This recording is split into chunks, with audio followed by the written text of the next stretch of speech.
parang nagkakaroon na ng pagbabago, ng changes sa pakikitungo niya sa'yo, and napagtatagumpayan nyo, yes, ayan, victory and success, napagtatagumpayan nyo guys yung problema sa love life nyo. Actually, ganun din sa kaperahan, pero more on love life guys, lalo na kung talagang nag-struggle yung relationship nyo, nanlamig yung person nyo, mga kapiksi, unti-unti nang lumalambot ang puso nito, unti-unti nang bumibigay, guys.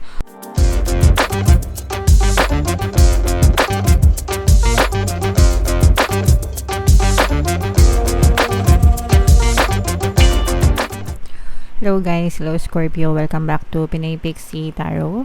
Ang pamagat ng episode natin for tonight is New Moon Kapalaran para ngayong August to September para sa Scorpio, Sun, Moon, Rising, Sign, and Venus. General reading lang guys, pwedeng mag-resonate, pwedeng hindi, pwedeng positive, pwedeng negative, mga kapiksi. So yung full moon natin guys ngayon, or new moon pala, sorry, yung new moon natin ngayong August ay sa August 4 guys, tapos yung next na new moon naman natin ay sa September 2, mga kapiksi. So ang reading na to ay para sa period na yan, and ito yung ating new moon's message guys, or moon message. Close up natin, conclusions are within reach, mga kapiksi. So ibig sabihin patapos na, nandun na kayo sa conclusion guys, patapos na yung mga pinagdadaanan nyo, mga kapiksi, and doon nyo na malalaman, doon na kayo magkakaroon ng realization of truth, kung ano yung mga lessons na natutunan nyo dun sa mga experiences na yon, kung ano yung mga blessings na kaakibat nun, kung sino yung mga totoong kakampi mo sa buhay, kung ano yung mga dapat mong tanggapin, and kung ano yung mga dapat mong alisin sa buhay mo, mga kapiksi. Nare-resolve na rin guys, no? Kumbaga kasabay nun, unti-unti na rin nare-resolve yung mga issues nyo, mga kapiksi, and nagkakaroon kayo ng parang sabi ko nga realization, guys. Okay? So hayaan nyo lang guys, allow events to unfold, no? Hayaan nyo lang na mangyari yung mga mangyayari sa inyo, whether pangit man yan or maganda man yan, palaging may lessons naman na kaakibat yan, and ikaw pa rin yung makikinabang dun sa mga lessons na yun. Attune to the moon guys, that which is meant for me will not pass me by. Pag sayo, okay? Pag sayo, kahit anong mangyari, kahit magka-delay pa yan, kahit hindi man agad-agad, pag para sa'yo, and kung gusto mo maging para sa'yo siya, make it happen. You have to make it happen kung gusto mo talaga. Wag mong palalampasin, okay? Door switch is another message for this guys is door switch is slammed shut now, will not reopen. May mga pagkakataon na kapag lumampas na, tapos na, no? Pero meron din naman pagkakataon na bumabalik. In your case, for some of you, parang ito lumilipas na, mga kapiksi. So pwedeng hindi na siya mangyari ulit in the future unless i-open nyo ulit yung sarili nyo sa mga ganong klaseng opportunity. Okay? It's time for you to get back on track. Tayo-tayo ulit guys, bangon-bangon ulit, no? Especially kung may mga problema talaga kayo na pinagdaanan, nalugmok, yan, nalugmok sa problema, nalugmok sa kahirapan, nasadsad, nadapa, no? It's never too late para tumayo ulit. Yung mga babies nga, di ba guys? Yung mga bata, baby na bago-bago pa lang nag-aaral maglakad. Bago sila natutong maglakad, maging stable, ilang beses, ilang dapa yung na-experience nila, ilang sugat, ilang pasa, di ba? Pero tumigil ba sila? No. They never stopped learning how to walk. Kumbaga, bangon lang ng bangon. Tayo pa kayang matatanda, diba? So, bangon lang ng bangon, mga kapiksi. Forgiveness will set you free of karma. Kung feeling nyo kinakarma kayo, guys, minamalas kayo sometimes, may mga karmic debts kayo. So, kailangan humingi ng tawad. Kung hindi nyo alam kung kanino hihingi ng tawad, magdasal kayo, mga kapiksi, and ask forgiveness sa taas.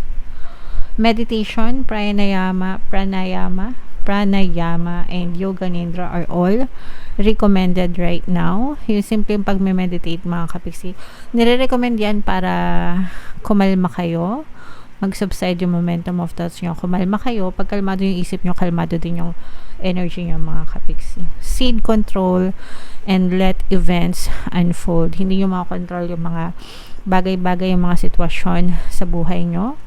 So, stop controlling mga kapiksi. Ang tanging makontrol nyo lang is yung perception na binibigay nyo on a certain circumstance sa buhay nyo. Yung ibig sabihin, yung meaning na yung kahulugan na binibigay nyo sa nangyayari. So, yun lang yung makakontrol nyo. Kaya make sure na palaging maganda yung meaning na ibigay nyo sa mga bagay na nakikita nyo. Okay? So, yeah.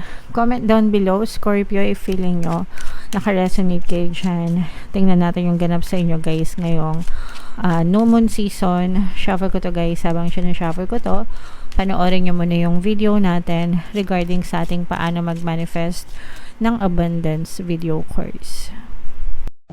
Kapiksi, sawa ka na ba sa mga struggles at hirap sa buhay mo? Masipag ka ba at masikap sa buhay ngunit hindi ka pa rin umaasenso? Ilang beses ka na bang nag-attempt mag-negosyo at mag-invest pero palagi ka pa rin nalulugi? Sa pagkakataon na ito ay maaaring may subconscious beliefs ka na nagiging balakid sa iyong pag-unlad at pagyaman. Introducing, paano mag-manifest ng abundance video course. Dito ay matututunan mo ma-overcome ang mga balakid mo para tuluyan ka ng umunlad, umasenso, sumagana, maging matagumpay, successful at maswerte sa iyong kabuhayan, pera, trabaho, negosyo sa lapi at kaperahan ng bonggang-bongga. Dali, mag-send na ng email sa pinoypixitaro@gmail.com at simulan na ang iyong pagyaman ngayon.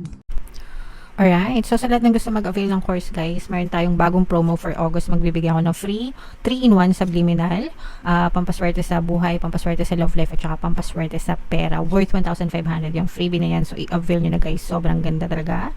And meron din tayong bagong course, paano mawala ang third party at magkaroon ng harmonious na relationship para mawala yung mga kabit ng jowa nyo, guys. 30% discount naman yan until August 31 pala, guys. So i-avail nyo na, sobrang ganda, mga kapiksi. So, angel number 666 at saka 333.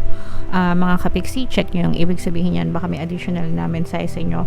Ang inyong mga anghel gabay, Scorpio, kayo ay represent ng Queen of Cups. Ito yung ating moon energy. Meron din tayong presence dito ng air sign, Aquarius, Gemini, Libra, at saka water sign, Cancer, Pisces, Scorpio. For some of you, maaari may ganyan kayo sa inyong natal chart. For some of you, you may be dealing with other people na may ganyang signs. So, yung nakikita natin dito, guys, is meron kayong problema sa love life, yung iba sa inyo, no? Pero I'm sensing na this is past energy na until now, dala-dala nyo pa. Pero, nagkakaroon na rin ito ng changes. Yung iba kasi sa inyo, guys, parang na-stuck kayo sa love life nyo kasi parang nanlalamig or nanlamig yung person nyo, nanlamig sa inyo. This is because of third party, a third party issue, especially kung kayo ay LDR.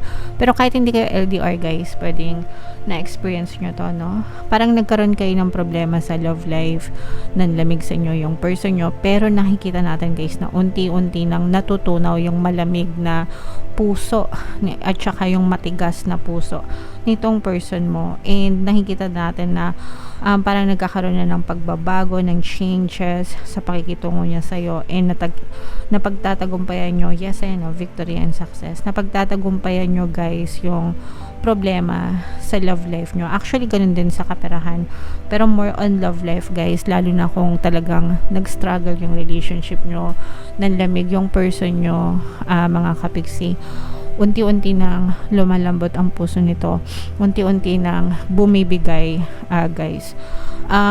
If naka-resonate kayo, guys, pwede nyo pakinggan yung pampasuko na subliminal natin. At saka yung pampakonsensya, pwede din pampabait. Para talagang lumambot yung puso ng person nyo, guys. Sobrang effective nung ang dami ng success stories nun. Kahit gaano katigas, ka-pride, ka-ego yung person nyo, pag pinakinggan nyo yun, guys, talagang magbabago sila sa inyong mga kapiksi. And dito nga sa ating reading, nakikita natin na unti-unti nang natutunaw yung person nyo. And sa pera din, guys, no, nakikita natin na unti-unti kayong nagtatagumpay sa mga financial struggles nyo. Ito naman, dahil sa tulong ng ibang tao, this is not you alone. parang meron namang tumutulong sa inyo ng mga ibang tao, mga friends, mga families nyo. Parang tinutulungan kayo na makarecover, makabangon, guys. And kapag ka nagsimula kayo makabangon, parang unti-unti.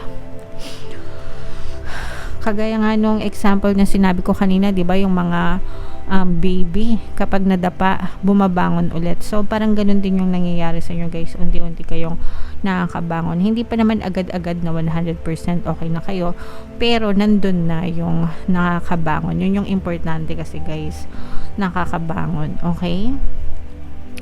So, what else? Dito, guys, nagkakaroon kayo ng mga, pwedeng sa love life din ito, guys, or kahit kaninong person, parang nagkakaroon kayo ng conflict sa ibang tao dahil sa trust issue,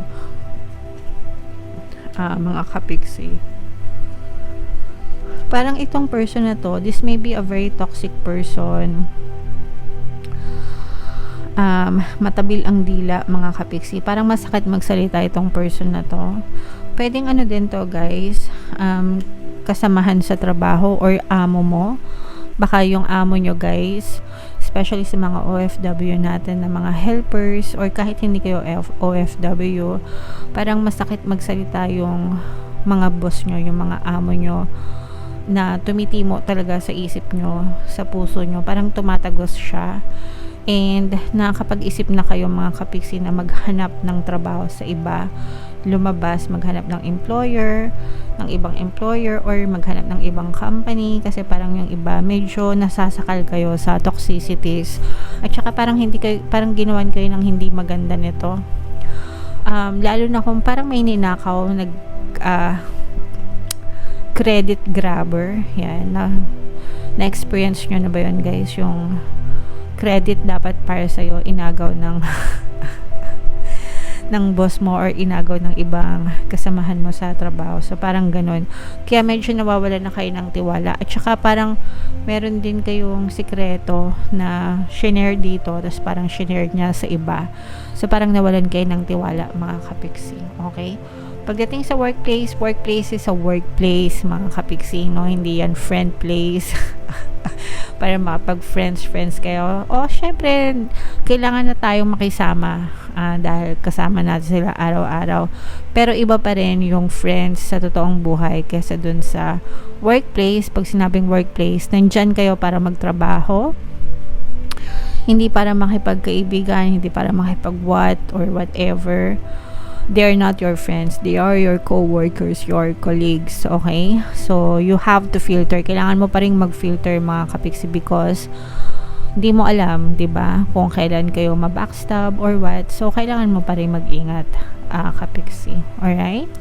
So, comment down below, Scorpio, if feeling nyo naka-resonate kayo dyan sa mga messages na yan. Guys, ito yung ating mga pampaswerte, subliminals. Pakinggan nyo, guys, para makatulong sa inyo. Comment down below if naka-resonate kayo dito. And ito naman yung ating success stories ng paano mag-manifest ng abundance video course. Click here to subscribe, guys, and click here to join our membership program. Thank you for liking, sharing, and subscribing. And see you again next time. I love you all, guys. Have a nice day. Bye-bye.